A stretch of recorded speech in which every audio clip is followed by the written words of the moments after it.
The next topic is blood transfusion. ഇപ്പോൾ കഴിഞ്ഞ ക്ലാസ്സിൽ നമ്മൾ ബ്ലഡ് ഗ്രൂപ്പ്സിനെ പറ്റിയിട്ട് പഠിച്ചു അല്ലേ, ടൈപ്സ് ഓഫ് ബ്ലഡ് ഗ്രൂപ്പ്സ്. പിന്നെ അതിനകത്ത് തന്നെ RH പ്രശ്നം കൊണ്ടുണ്ടാവുന്നത്, RH ഇൻകോമ്പാറ്റബിലിറ്റി എന്ന് പറയുന്ന കണ്ടീഷനും കൂടി നമ്മൾ പഠിച്ചു. എറിത്രോബ്ലാസ്റ്റോസിസ് ഫീറ്റാലിസ് എന്ന് പറയുന്ന കണ്ടീഷൻ, അല്ലെങ്കിൽ haemolytic disease of new born എന്നൊക്കെ അതിനെ പറയും. അപ്പോൾ ഇന്ന് നമ്മൾ ഈ ഒരു ടോപ്പിക്കിൽ പഠിക്കാൻ പോകുന്നത് ബ്ലഡ് ട്രാൻസ്ഫ്യൂഷനെ പറ്റിയിട്ടും അതിനായിട്ട് റിലേറ്റ് ചെയ്ത് വരുന്ന ചില ഇഷ്യൂസിനെ പറ്റിയിട്ടുമാണ്. Okay, so what is blood transfusion? It is the process of transferring blood or blood components from one individual to the other individual. അതിനെയാണ് ബ്ലഡ് ട്രാൻസ്ഫ്യൂഷൻ എന്ന് പറയുന്നത്. ബ്ലഡ് മൊത്തമായിട്ടോ അല്ലാന്നുണ്ടെങ്കിൽ അതിനകത്ത് നിന്ന് പ്ലേറ്റ്ലെറ്റ്സോ അല്ലെങ്കിൽ RBCസോ ഏതാണ് ആവശ്യം എന്നുണ്ടെങ്കിൽ അതിനനുസരിച്ച്, സാധാരണ അങ്ങനെ സെപ്പറേറ്റ് ചെയ്ത് സെൽസ് സെപ്പറേറ്റ് ചെയ്തിട്ടായിട്ടല്ല കൊടുക്കാറ്, നമ്മൾ ബ്ലഡ് മൊത്തമായിട്ട് തന്നെയാണ് ട്രാൻസ്ഫർ ചെയ്യാറ്. എനിവേ അത് ഒരു ഇൻഡിവിജ്വലിൽ നിന്നും മറ്റൊരു ഇൻഡിവിജ്വലിലേക്ക് ട്രാൻസ്ഫർ ചെയ്യുന്നതിനെയാണ് ബ്ലഡ് ട്രാൻസ്ഫ്യൂഷൻ എന്ന് പറയുന്നത്. അപ്പോൾ ആ കൊടുക്കുന്ന ഇൻഡിവിജ്വലിനെ നമ്മൾ ഡോണർ എന്നും ആക്സെപ്റ്റ് ചെയ്യുന്ന ആളെ റെസിപ്പിയൻ്റ് എന്നും പറയുന്നു. Then it is done in conditions like anemia, hemorrhage, trauma, burns or surgery. അപ്പോൾ ഇങ്ങനത്തെ സിറ്റുവേഷൻസിലൊക്കെയാണ് ബ്ലഡ് ട്രാൻസ്ഫ്യൂഷൻ നടത്തുന്നത്. ട്രോമ എന്ന് പറയുന്നതും it is A type of എന്താ പറയുക ഹെമറേജിക് കണ്ടീഷൻ, എക്സസീവായിട്ട് ബ്ലഡ് ലോസ് ആവുന്ന ഒരു സിറ്റുവേഷൻ, എന്നിട്ട് അതിൻ്റെ കൂട്ടത്തിൽ ഷോക്ക് എന്ന് പറയുന്ന ഒരു കണ്ടീഷനും കൂടിയും വരും, എല്ലാതും നിന്ന് പോകുന്നൊരു സിറ്റുവേഷൻ, അതിനെയാണ് ട്രോമ എന്ന് പറയുന്നത്. ഓക്കെ, അപ്പോൾ ഇത്തരം സിറ്റുവേഷൻസിലൊക്കെയാണ് ബ്ലഡ് ട്രാൻസ്ഫ്യൂഷൻ നടത്തുന്നത്. Now, what are the transfusion hazards? അതായത് ബ്ലഡ് ഇപ്പോൾ ട്രാൻസ്ഫ്യൂഷൻ നടത്തുമ്പോൾ നമുക്ക് വളരെ സിമ്പിളായിട്ടാണ് നടത്താൻ പറ്റില്ല. ആദ്യം ബ്ലഡ് ഗ്രൂപ്പ് നോക്കണം. ഇനി ഗ്രൂപ്പ് നോക്കിക്കഴിഞ്ഞാലും ചില സമയങ്ങളിൽ അല്ലെങ്കിൽ ഒട്ടുമിക്ക ആൾക്കാർക്കും ട്രാൻസ്ഫ്യൂഷൻ കഴിഞ്ഞാൽ കുറച്ച് ബുദ്ധിമുട്ടുകൾ ഇനീഷ്യലി ഉണ്ടാവാറുണ്ട്. സെയിം ഗ്രൂപ്പ് ആണെങ്കിൽ പോലും അവിടെ ചില പ്രശ്നങ്ങൾ ഉണ്ടാവാറുണ്ട്. അപ്പോൾ അതെന്തൊക്കെയാണ് എന്നുള്ളതാണ് നമ്മൾ ഈ ട്രാൻസ്ഫ്യൂഷൻ ഹസാർഡ്സിൽ പറയാൻ പോകുന്നത്. The severity of transfusion hazards varies from mild to severe. Mild എന്ന് പറയുമ്പോൾ ഫീവർ ആൻഡ് ചിൽസ് ആണ്, അതായത് തണുപ്പും ചെറിയൊരു ഫീവറിഷ് സിറ്റുവേഷൻ ഒക്കെ ഉണ്ടായിരിക്കും. ആൻഡ് ടു സിവിയർ എന്ന് പറയുമ്പോൾ അവിടെ കിഡ്നി ഫെയിലിയർ, ഷോക്ക്, മരണം വരെ സംഭവിക്കാവുന്ന കണ്ടീഷൻ. അതൊക്കെ എന്ന് പറഞ്ഞാൽ ശരിക്കും പറഞ്ഞാൽ ഈ എന്താ പറയുക മിസ്മാച്ച്, അതായത് ഒരേ ഗ്രൂപ്പുകളല്ല കൊടുത്തിട്ടുണ്ട് എന്നുണ്ടെങ്കിലാണ് ഈ പ്രശ്നം വരുന്നത്. അല്ലാത്ത പക്ഷം എന്ത് തന്നെയാണെങ്കിലും വേറൊരു ഇൻഡിവിജ്വലിൻ്റെ ബോഡിയിൽ നിന്നല്ലേ നമുക്ക് അത് ആ ബ്ലഡ് കിട്ടുന്നത്. അപ്പോൾ ഡോണറിന് റെസിപ്പിയൻ്റ് രണ്ട് ഇൻഡിവിജ്വൽസും തമ്മിൽ യാതൊരു ബന്ധവും കാണില്ല.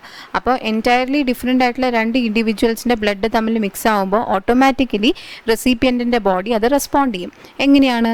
കാരണം റെസിപ്പിയൻ്റെ ബോഡിയിൽ അല്ലെങ്കിൽ അതിനകത്തുള്ള ബ്ലഡിലുള്ള WBCs ഈ വരുന്ന ബ്ലഡിലുള്ള ആ സെൽസിനെയൊക്കെ ആക്സെപ്റ്റ് ചെയ്യാൻ കുറച്ച് സമയം എടുക്കും. അപ്പോൾ അങ്ങനെ ആ ഒരു സമയം എടുക്കുമ്പോൾ ചെറുതായിട്ടുള്ള റിയാക്ഷൻസ് അവിടെ കാണിക്കുക, അതാണ് മൈൽഡ് റിയാക്ഷൻസ് പറയുന്നത്. സിവിയർ റിയാക്ഷൻസ് ഒക്കെ എന്ന് പറയുമ്പോൾ അത് എന്തെങ്കിലും മിസ്മാച്ച് ആയിട്ടുള്ള ബ്ലഡ് ട്രാൻസ്ഫ്യൂഷനൊക്കെ വരുമ്പോഴാണ് സിവിയർ കണ്ടീഷൻസിലേക്കൊക്കെ അത് ലീഡ് ചെയ്യുന്നത്. The hazards are of two types: non-hemolytic transfusion reactions and hemolytic transfusion reactions. അപ്പോൾ ഹീമോലൈസിസ് എന്ന് പറഞ്ഞാൽ എന്താണ്? Breakage of RBCs. അപ്പോൾ രണ്ട് തരത്തിലുള്ള ട്രാൻസ്ഫ്യൂഷൻ റിയാക്ഷൻസ് അല്ലെങ്കിൽ ഹസാർഡ്സ് ഉണ്ടാവാം. നോൺ ഹീമോലൈറ്റിക് ട്രാൻസ്ഫ്യൂഷൻ റിയാക്ഷൻസ്, അതായത് അവിടെ ട്രാൻസ്ഫ്യൂഷൻ കഴിഞ്ഞതിന് ശേഷം RBCക്ക് ബ്രേക്ക് ഒന്നും സംഭവിച്ചിട്ടില്ല, പക്ഷെ ചെറിയ തോതിലുള്ള റിയാക്ഷൻസ് അവിടെ കാണിക്കും. And the other one is haemolytic transfusion reactions, RBC break ആവുന്ന സിറ്റുവേഷൻ തന്നെ. അങ്ങനെയുള്ള രണ്ട് തരത്തിലുള്ള ഹസാർഡ്സ് ആണ് വരുന്നത്. Non-hemolytic transfusion reaction occurs within few minutes to hours after transfusion. Symptoms include fever, breathing difficulty and itching, usually seen even after transfusion of same blood group. ഒരേ blood ഗ്രൂപ്പുകളാണെങ്കിൽ പോലും ഞാൻ നേരത്തെ പറഞ്ഞതുപോലെ ആ റെസിപ്പിയൻ്റെ ബോഡിയിലേക്ക് ഈ പുതിയ ബ്ലഡ് വരുമ്പോൾ ഇതുപോലത്തെ കുഞ്ഞിതായിട്ടുള്ള സിംറ്റംസ് കാണിക്കും. അത് ആ ട്രാൻസ്ഫ്യൂഷൻ കഴിഞ്ഞ് കുറച്ച് മിനിറ്റുകൾക്കോ അല്ലെങ്കിൽ കുറച്ച് മണിക്കൂറുകൾക്കോ ഉള്ളിൽ ഈ റിയാക്ഷൻസ് കാണിക്കും. ആ റിയാക്ഷൻസ് എന്തൊക്കെയാണെന്ന് വെച്ച് കഴിഞ്ഞാൽ ഫീവർ ഉണ്ടാവും, ബ്രീത്തിങ് ഡിഫിക്കൽട്ടി ഉണ്ടാവും, അതേപോലെ തന്നെ ഇച്ചിങ്, ചൊറിച്ചിലും ഉണ്ടാവും. അങ്ങനെ ചില ഇത് എല്ലാവർക്കും ഉണ്ടായിക്കോളും നിർബന്ധമില്ല, പക്ഷേ ചില ആൾക്കാർക്കൊക്കെ ഈ പ്രശ്നങ്ങൾ ഉണ്ടാവാറുണ്ട്. But they are totally harmless. Okay, harmless ആണ്. കാരണം അത് ആ ബോഡി പുതിയതായിട്ട് വന്നതുകൊണ്ട് ഉള്ളൊരു ചെറിയ റിയാക്ഷൻ മാത്രമേ ഉള്ളൂ. അത് കുറച്ച് സമയം കഴിഞ്ഞ് നമ്മുടെ ബ്ലഡുമായിട്ട് അത് മിക്സപ്പ് ആയി കഴിഞ്ഞാൽ പിന്നെ അത് കുഴപ്പമൊന്നും ഉണ്ടാക്കില്ല. കുറച്ച് നേരത്തേക്കുള്ളൊരു പ്രശ്നം മാത്രമാണ് ഇത് വരുന്നത്. So it is called non haemolytic transfusion reaction. ഇവിടെ പ്രത്യേകിച്ച് പ്രശ്നമില്ല. ഹീമോലൈറ്റിക് റിയാക്ഷൻസ് വരുമ്പോഴാണ് അവിടെ പ്രശ്നം വരുന്നത്. So hemolytic transfusion reactions occurs due to mismatch ABO blood transfusion. അതായത് ABO incompatibility എന്നും അതിനെ പറയും. ഓക്കെ, മിസ്മാച്ച് ആയിട്ടുള്ള ബ്ലഡ് ട്രാൻസ്ഫ്യൂഷൻ കൊണ്ട് എ ബ്ലഡ് ഗ്രൂപ്പ് ഉള്ള ഒരാൾക്ക് ബി ബ്ലഡ് ഗ്രൂപ്പ് കൊടുക്കുമ്പോൾ ഉണ്ടാകുന്ന സിറ്റുവേഷനാണ് ഹീമോലൈറ്റിക് ട്രാൻസ്ഫ്യൂഷൻ റിയാക്ഷൻസിൽ പറയുന്നത്. And at first acute reactions occur and if left untreated delayed symptoms start to appear. അപ്പോൾ ആദ്യത്തിൽ അക്യൂട്ട് റിയാക്ഷൻസ്, അതായത് അക്യൂട്ട് എന്ന് പറഞ്ഞാൽ സഡൻ റിയാക്ഷൻസ് എന്നാണ്. സഡൻ റിയാക്ഷൻസ് ആണ്. അപ്പോൾ എ ബ്ലഡ് ഗ്രൂപ്പ് ഉള്ള ഒരാൾക്ക് ബി ബ്ലഡ് ഗ്രൂപ്പ് കൊടുത്തു കഴിഞ്ഞാൽ പെട്ടെന്ന് കുറച്ച് റിയാക്ഷൻസ് കാണിക്കും. പക്ഷേ ആ റിയാക്ഷൻസ് കണ്ടിട്ട് നമ്മൾ ട്രീറ്റ് ചെയ്തില്ല എന്നുണ്ടെങ്കിൽ ഡിലേഡ് റിയാക്ഷൻസ് അല്ലെങ്കിൽ ഡിലേഡ് സിംറ്റംസ് കാണിക്കാൻ തുടങ്ങും. അതാണ് ഇതിൽ വരുന്നത്. സോ എന്തൊക്കെയാണ് ഇനി അക്യൂട്ട് റിയാക്ഷൻസ്, സഡൻ ആയിട്ട് വരുന്ന reactions? acute reactions due to rapid hemolysis of RBCs.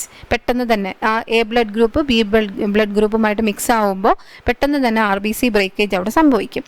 And the reactions include or the symptoms include fever, increased heart rate, then low blood pressure, shortness of breath, nausea, vomiting, bronchospasm. Bronchospasm എന്ന് പറഞ്ഞു കഴിഞ്ഞാൽ നമ്മുടെ ഈ ബ്രോങ്ക്യോൾസ് അല്ലെങ്കിൽ bronchi എന്ന് പറയുന്ന respiratory ട്രാക്റ്റിൽ കാണുന്ന സ്ട്രക്ചേഴ്സാണ്. അതിൽ കൂടെയാണ് എയർ ലങ്സിലേക്ക് എത്തുന്നത്.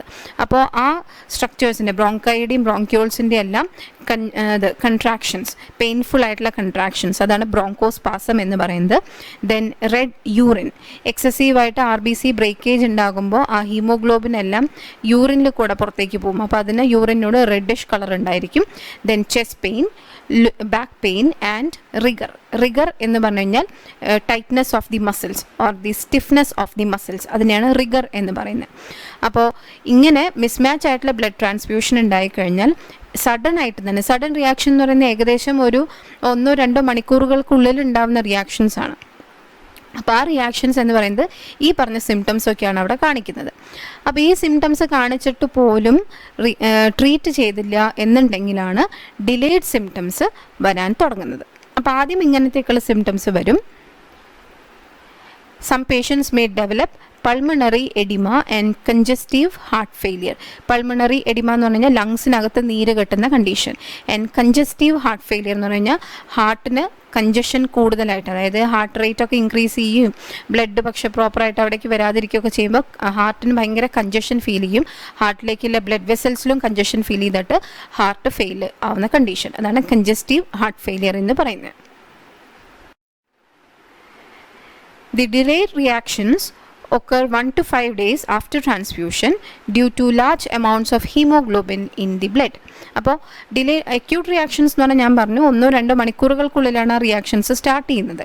ഡിലേഡ് റിയാക്ഷൻസ് എന്ന് പറഞ്ഞാൽ 1 ദിവസം തൊട്ട് 5 ദിവസം വരെ സമയമെടുക്കും. അതിനകത്താണ് ഈ ഡിലേഡ് റിയാക്ഷൻസ് കാണിക്കുന്നത്. And it is due to large amounts of hemoglobin in the blood. കാരണം RBC എക്സസീവ് ബ്രേക്കേജ് സംഭവിച്ചു, ഹീമോലൈറ്റിക് റിയാക്ഷൻസ് എന്നാണ് നമ്മൾ പറയുന്നത്. അപ്പോൾ RBCയുടെ എക്സസീവ് ബ്രേക്കേജ് സംഭവിച്ചത് കാരണം ഒരുപാട് ഹീമോഗ്ലോബിൻ ബ്ലഡിനകത്ത്, അല്ലെങ്കിൽ ഒരുപാട് ഹീമോഗ്ലോബിൻ അവിടെ റിലീസ്ഡ് ആയിട്ട് കിടക്കുന്നതാണ്. ഫ്രീ ഹീമോഗ്ലോബിൻ അവിടെ പ്രസൻ്റ് ആയിരിക്കും. അപ്പോൾ അതുകൊണ്ട് തന്നെ it will lead to some sort of reactions of symptoms. അതിൽ ഫസ്റ്റ് സിംറ്റം എന്ന് പറയുന്നത് jaundice due to excessive haemolysis of RBCs and break down of haemoglobin. കാരണം ഹീമോഗ്ലോബിൻ ബ്രേക്ക് ഡൗൺ എക്സസീവ് ആയി കഴിഞ്ഞാൽ haemoglobin will give rise to a pigment called bilirubin that is seen in bile. എല്ലാവരും കേട്ടിട്ടുണ്ടാവും ബിലിറൂബിനെ പറ്റിയിട്ട്. അപ്പോൾ ബൈലിൽ കാണുന്ന ഒരു പിഗ്മെൻ്റ് ആണ് ബിലിറൂബിൻ എന്ന് പറയുന്നത്, which is yellowish in colour. And excessive deposition of bilirubin is called jaundice. അപ്പോൾ RBC ഹീമോലൈസിസ് അല്ലെങ്കിൽ RBC ബ്രേക്ക് ഡൗൺ കൂടുതലാവുമ്പോൾ ഹീമോഗ്ലോബിൻ ഒരുപാട് റിലീസ്ഡ് ആവും. ആ ഹീമോഗ്ലോബിൻ എക്സസ് ആകുമ്പോൾ അതിൻ്റെയും ബ്രേക്ക് ഡൗൺ സംഭവിച്ചിട്ട് അവിടെ ബിലിറൂബിൻ എക്സസ് ആയിട്ട് പ്രൊഡ്യൂസ് ചെയ്യുന്നത് കൊണ്ട് ജോണ്ടിസ് എന്ന് പറയുന്ന സിറ്റുവേഷൻ അവിടെ ഉണ്ടാവുന്നു. അതാണ് ഫസ്റ്റ് റിയാക്ഷൻ, ഡിലേഡ് റിയാക്ഷൻസിൽ കാണിക്കുന്നത്. അപ്പോൾ 1-2 ദിവസങ്ങളൊക്കെ കഴിയുമ്പോഴേക്കും പതുക്കെ അയാൾക്ക് മഞ്ഞപ്പിത്തം കാണിക്കാൻ തുടങ്ങും. Then comes cardiac shock due to increased load on the heart due to increased viscosity of the blood. അപ്പോൾ RBC ബ്രേക്കേജ് എക്സസ് ആയി. അപ്പോൾ എന്താ, ഈ ബ്രേക്ക് ആയിട്ടുള്ള RBCയുടെ ആ ബാക്കി ഭാഗങ്ങളെല്ലാം ബ്ലഡിൽ തന്നെയാണ് കിടക്കുന്നത്, അത് വേറെ എവിടേക്കും പോയിട്ടില്ല. അപ്പോൾ അതുകൊണ്ട് ആ ബ്ലഡിൻ്റെ വിസ്കോസിറ്റി കൂടി വരാൻ തുടങ്ങും. ഈ ഇതെല്ലാതും ബ്രേക്കായി കിടക്കുന്ന RBC ഒക്കെ അതിൻ്റെ റെമിനൻസ് ഒക്കെ അവിടെ കിടക്കുന്ന കാരണം ബ്ലഡിൻ്റെ വിസ്കോസിറ്റി കൂടി വരാൻ തുടങ്ങും. അതുകൊണ്ട് തന്നെ ഹാർട്ടിന് ലോഡും കൂടുതലായിരിക്കും. കട്ടി കൂടുന്നതിനനുസരിച്ച് ഹാർട്ടിന് അടിക്കാനുള്ള ഒരു ഇതും ലോഡും കൂടി വരും. ബ്ലഡ് കുറവാണ്, അതേസമയം വരുന്ന ബ്ലഡാണല്ലോ ഭയങ്കര കട്ടിയുള്ളതുമാണ്, അതിനെ പുറത്തേക്ക് റിലീസ് ചെയ്യാൻ ഭയങ്കരമായിട്ട് പാടുപെടും. And it will lead to cardiac shock and then leads to renal failure, that is due to the obstruction of renal tubules. ഇപ്പോൾ റീനൽ ട്യൂബ്യൂൾസിൽ ഈ ഹീമോഗ്ലോബിൻ, ഞാൻ നേരത്തെ പറഞ്ഞില്ലേ, ഹീമോഗ്ലോബിനൊക്കെ അതിൻ്റെ ബ്രേക്ക് ആയിട്ടുള്ള ചില ഭാഗങ്ങളൊക്കെ യൂറിനിൽ കൂടെ പാസ് ചെയ്യും. അപ്പോൾ അത് ഒരുപാട് വരുന്ന സമയത്ത് റീനൽ ട്യൂബ്യൂൾസും, അതായത് ആ ഇതിനകത്ത് വരുന്ന നെഫ്രോണിൻ്റെ ട്യൂബ്യൂൾസിലൊക്കെ ബ്ലോക്ക് സംഭവിക്കും. അങ്ങനെ റീനൽ ഫെയിലിയറും ഉണ്ടാവും. And finally still if the patient is untreated, the patient will die within 10 to 12 days. അപ്പോൾ അത്രയുമായിട്ടും ട്രീറ്റ് ചെയ്തിട്ടില്ല എന്നുണ്ടെങ്കിൽ പേഷ്യൻ്റ് മരിച്ചു പോകും. ഇതാണ് ഹീമോലൈറ്റിക് ട്രാൻസ്ഫ്യൂഷൻ റിയാക്ഷൻസ് എന്ന് പറയുന്നത്. ഇത്രയാണ് ട്രാൻസ്ഫ്യൂഷൻ ഹസാർഡ്സ് എന്നും പറയുന്നത്. അപ്പോൾ ഇതിൽ സാധാരണ ക്വസ്റ്റ്യൻ ചോദിക്കാറുള്ളത് ABO ഇൻകോമ്പാറ്റബിലിറ്റി എന്ന് പറഞ്ഞിട്ടായിരിക്കും. ചിലപ്പോൾ ഹസാർഡ്സ് ഓഫ് ബ്ലഡ് ട്രാൻസ്ഫ്യൂഷൻ അല്ലെങ്കിൽ ബ്ലഡ് ട്രാൻസ്ഫ്യൂഷൻ റിയാക്ഷൻസ് എന്നൊക്കെ പറഞ്ഞിട്ട് ചോദിക്കാം. അതുമല്ലെങ്കിൽ ABO ഇൻകോമ്പാറ്റബിലിറ്റി റിയാക്ഷൻസ് അല്ലെങ്കിൽ hazards due to mismatch blood transfusion എന്നൊക്കെ പറഞ്ഞിട്ടായിരിക്കാം ക്വസ്റ്റ്യൻസ് ചോദിക്കുന്നത്. അപ്പം അങ്ങനെയൊക്കെ ചോദിക്കുമ്പോൾ ഈ ഹീമോലൈറ്റിക് റിയാക്ഷൻസ് ആണ് എഴുതേണ്ടത്. പിന്നെ അതേപോലെ തന്നെ എറിത്രോബ്ലാസ്റ്റോസിസ് ഫീറ്റാലിസിൽ ചിലപ്പോൾ ചോദിക്കും, ഡയറക്റ്റായിട്ട് ആ ക്വസ്റ്റ്യൻ തന്നെ ചോദിക്കാം. അതല്ലെങ്കിൽ haemolytic disease of new born എന്നും ചോദിക്കാം. അതുമല്ലെങ്കിൽ RH ഇൻകോമ്പാറ്റബിലിറ്റി എന്നും ചോദിക്കാം. അങ്ങനെ 3 രീതിയിൽ വേണമെങ്കിലും ക്വസ്റ്റ്യൻ ചോദിക്കാം. So you should be thorough with all these things, and this much about blood transfusion. So thank you.